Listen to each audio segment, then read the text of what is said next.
everybody, and welcome back to G for G, Games for Gamers. I'm your host, Napalm Dawn, and we are here for the awaited How to Be Slightly Better at PvP Part 2 video, or Understanding PvP Part 2.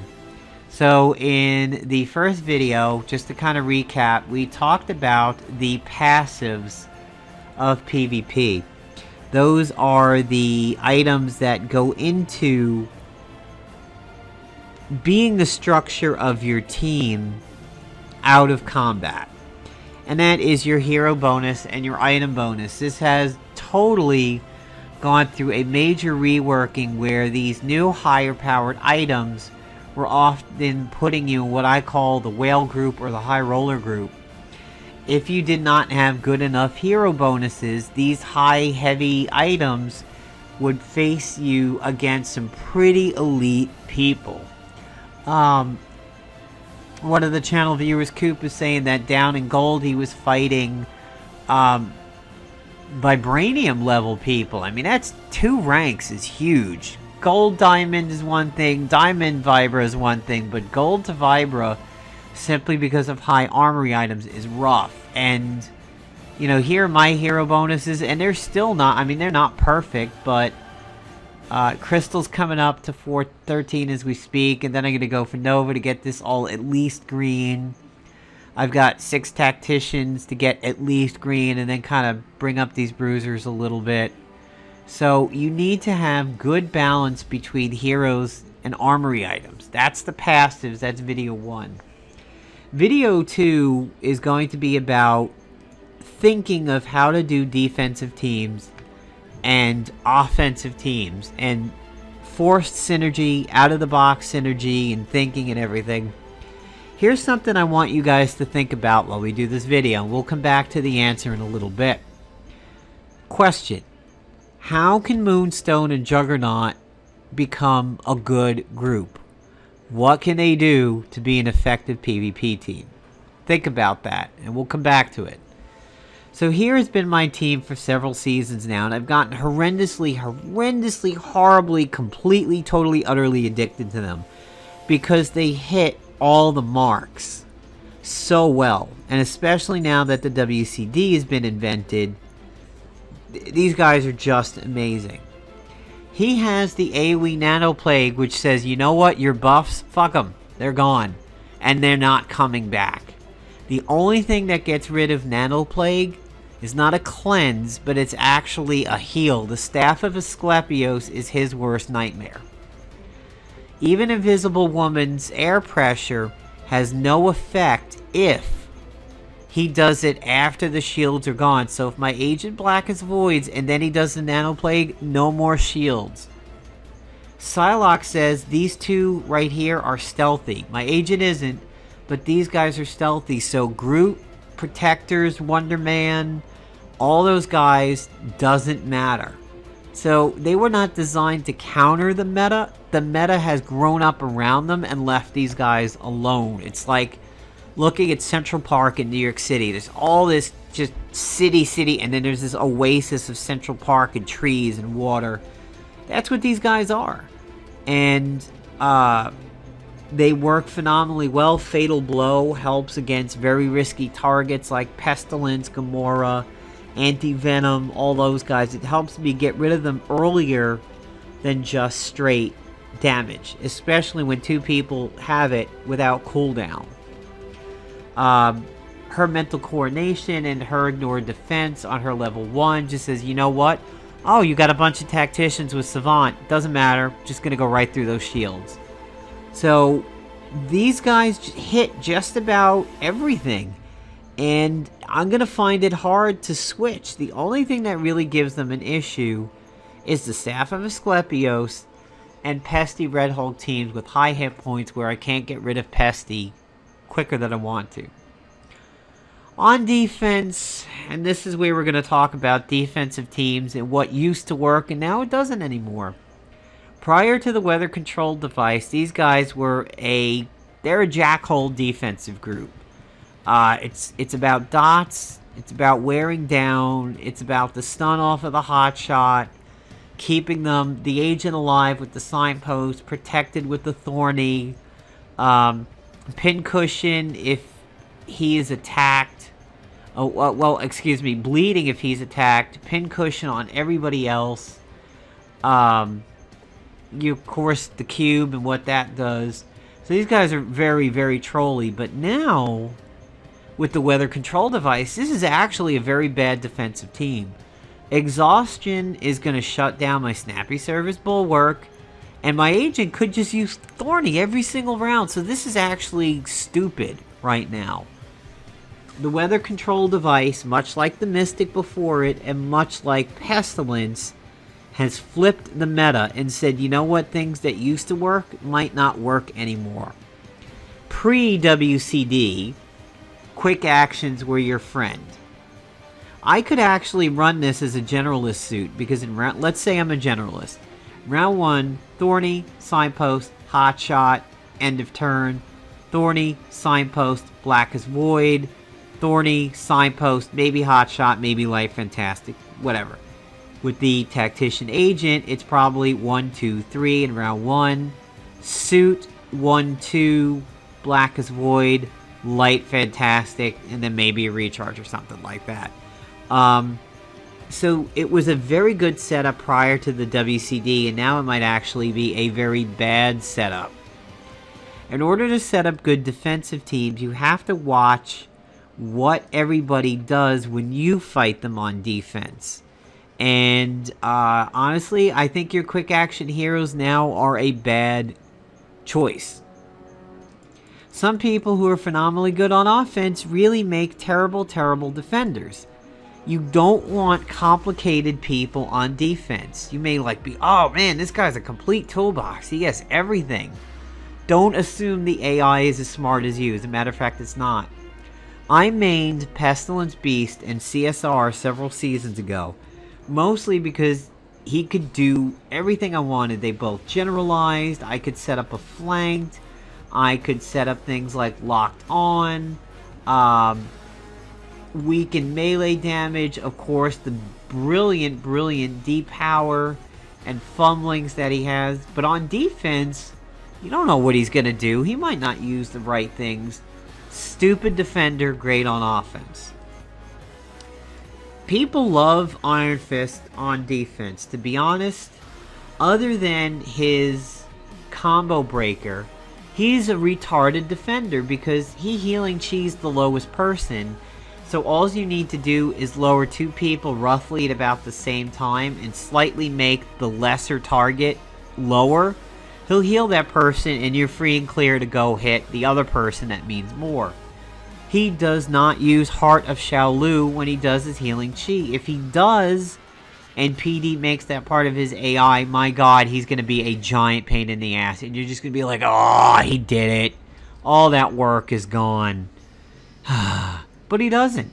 He doesn't use Heart of Shaolu, so he's not that brilliant of a defender. Null? Hey, man, great character to run on defense when you first think about it. You're like, man, I bet if I ran him and Pestilence and or him and Gamora does Despair, they can't heal.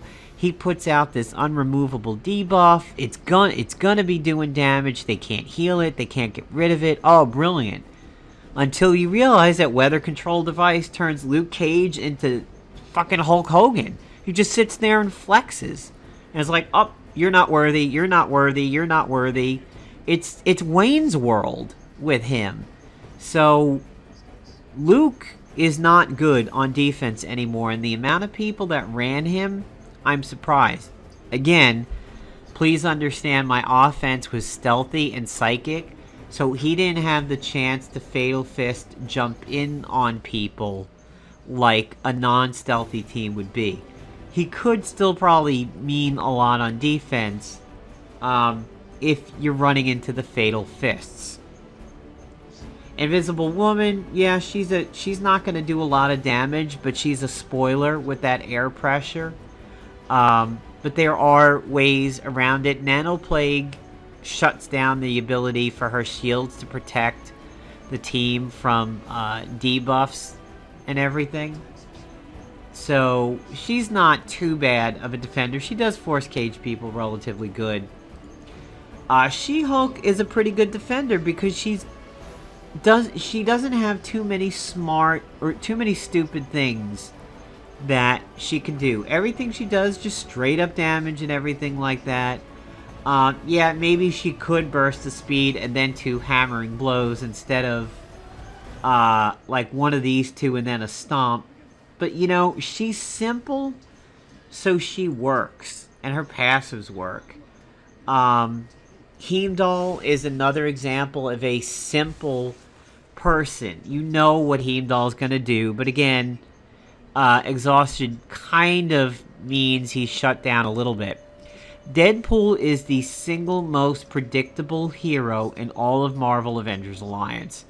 He will go ahead and do level 1, level 2, level 6, maybe level 9 if he gains heroic mode over here, level up.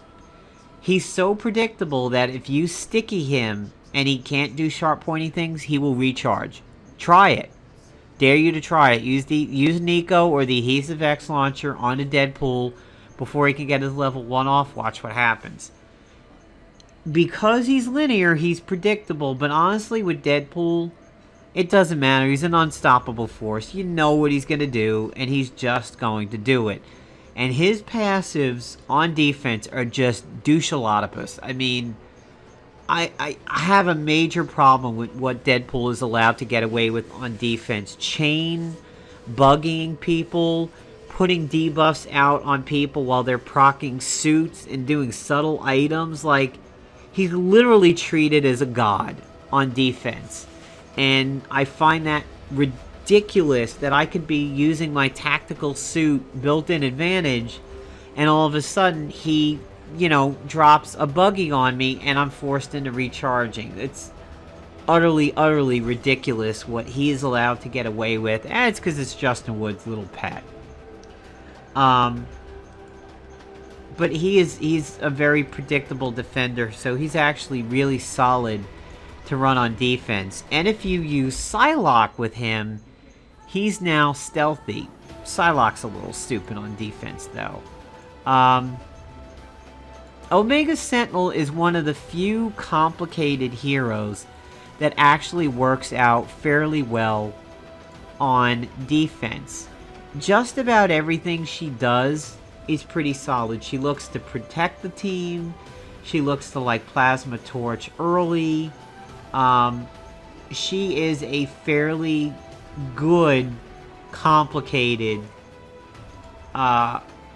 hero. Gamora, Groot, they work out very, very well on defense because they're pretty simple. Gamora will use the AI well and try to execute low people, which is smart. Pestilence has been bouncing around a little bit. He often Jekyll and hides in round 1 now instead of Mask, and then there's level 1, which causes a generalized. So he's changed a bit. Psylocke is pretty stupid on defense. She tries so hard to get that mental coordination out that if you get rid of it or do things of like she'll just do it again. Of course, exhaustion really works well on her. Shuts down her quick actions. Even if she's snappy service, she gets ruined.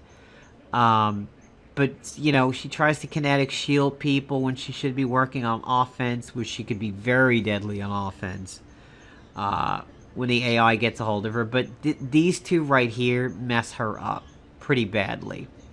Havoc is very good on defense because he's predictable. But again, exhaustion will hurt him and he is a blaster. So you have to try to stay away from people that are too complicated for their own good. Rogue is phenomenal on defense because even with her ISO that says she gains in the fray at the beginning, she'll Black Horse and then she'll absorb power and drain essence in turn 2 and then she'll probably brawl somebody in round 3. She's predictable, but everything she does is solid. So now at the beginning of the video I asked you guys a question. What about Moonstone and Juggernaut work out well together? Well, we'll come over here to Moonstone and I'll show you. And I hope you guys picked an answer and had the right answer, and that is Gravity Syndrome. Gravity Syndrome says all allies increase the damage of melee attacks. So if you had the Dragon's Foot on your agent, which says that your melee attacks are guaranteed hit, higher chance of crit, and you have this increased damage, and you have Juggernaut's increased damage, it works out very, very good. That's kind of an example of out-of-the-box thinking. It doesn't leap off the page, but it's there. Here's another one for you. How do Moonstone and Dr. Morbius work out well? Do do do do do do do do do do do do. Alright, time's up. Psychological manipulation. She has a chance to apply psychological debuffs passively that Dr. Morbius can then turn around and exploit.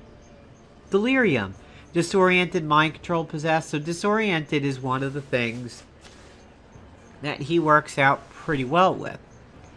So there's force synergy, and then there's the kind of synergy that you have to think about. Force synergy is, of course, people that are tied together. The Uncanny Suits, the Horsemen of the Apocalypse have a lot of good synergy, but it's not forced. The Warriors 3 have it, the Guardians of the Galaxy have it, the Future Foundation people have it, the Inhumans have it. Those are all the very obvious synergy items. You know them because they're right there on paper and the game tells you about it. Well, some really good out-of-the-box thinking that you design yourself. The game, it's twofold. It's very, very rewarding of people who go with the flow. That's why there's a thing called the meta. People pick things that work, and they know it works. But you can surprise people with some really out-of-the-box thinking and come up with very unique combinations that are like, man, my mind is blown. That works really well. For example, Karnak and... let's see if you guys can guess where we're going. I'll give you a hint. He's British, and I just passed him. Coming back to him. Oh, you have Captain Britain. He's good, but there's somebody else. Union Jack. Union Jack and Karnak are actually, despite the fact that they're both scrappers, pretty damn vicious together. And the reason why they're vicious is Karnak has all those pre-attacks that go on. Well, Union Jack has a chance to jump in on them. That's considered a counter-attack, what Karnak does, even though it's a pre-counter. Union Jack and Karnak, when combined, will tag team for a lot of attacks. And if you apply the right kind of ISOs over here, you can team them up pretty well. Plus, you get a free flanked. So, that is a good out-of-the-box thinker. Then, of course, you have people who do the same things or set each other up. Now, one of the channel's viewers, a guy by the name of Coop, he likes this particular team up pretty well. Anti-Venom and Hank Pym. The reason why these guys work out together is they both put out opportunistic debuffs and they both exploit opportunistic debuffs.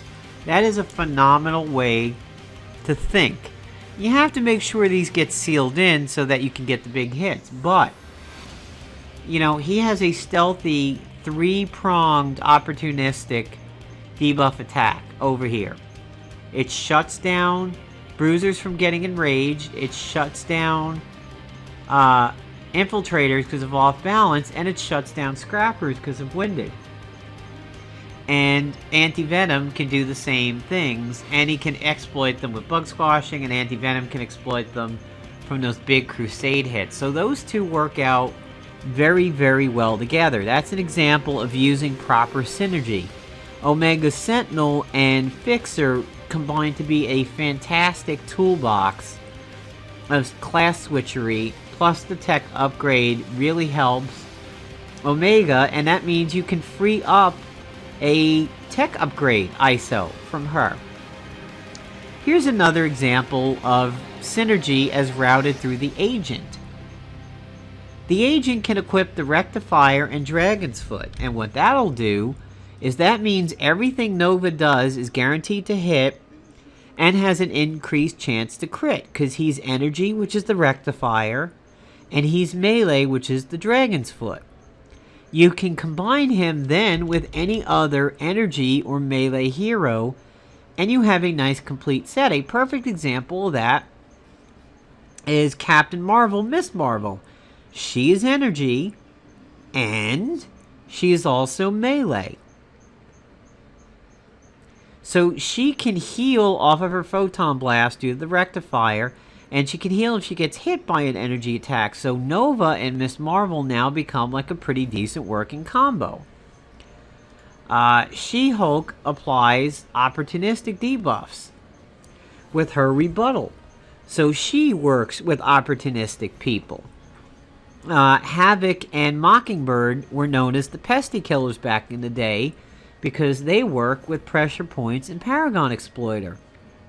You can make a team up out of Sunfire and Mockingbird because of that. And again, like you could go Steps of Shaolin Rectifier there and apply that.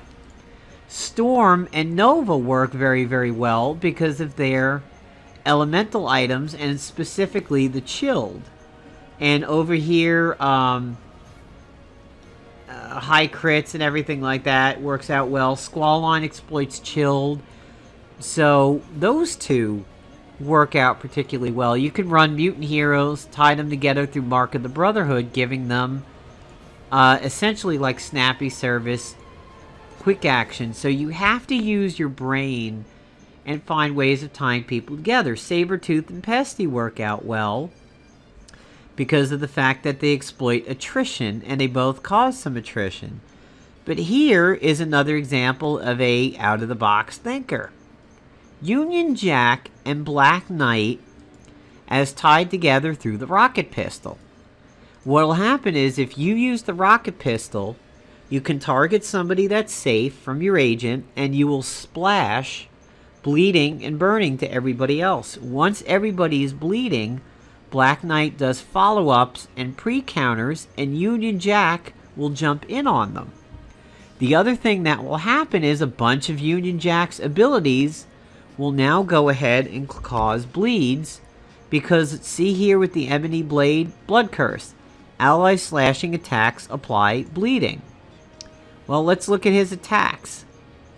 Slashing, slashing, slashing. 3 of his abilities that you know you're going to use now cause bleed, so it just becomes a bleed fest because you thought out of the box. And you were like, hey, I see some slashes there. Spiral, if you use Spiral with Black Knight, all of a sudden, Spiral gains the thing that everybody wanted her to get. Everybody wanted her to cause bleeds on this. But now she causes bleeds on her level 1s. And she can depower people. And I believe she even has some slashings over here. Range magic, I think it is. Oh, wow, they didn't count that one. Because Sword Dance looks pretty slashing. So she goes very, very nicely with magic ones, but she now can do that. Spider-Man and any of the other webbed heroes work out really well. Now that we have hybrid with that ISO about the symbiotes, I may actually go with a hybrid and black suit Spider-Man setup and see how that works out. And the reason being is Webshot will apply opportunistic, and over here hybrid,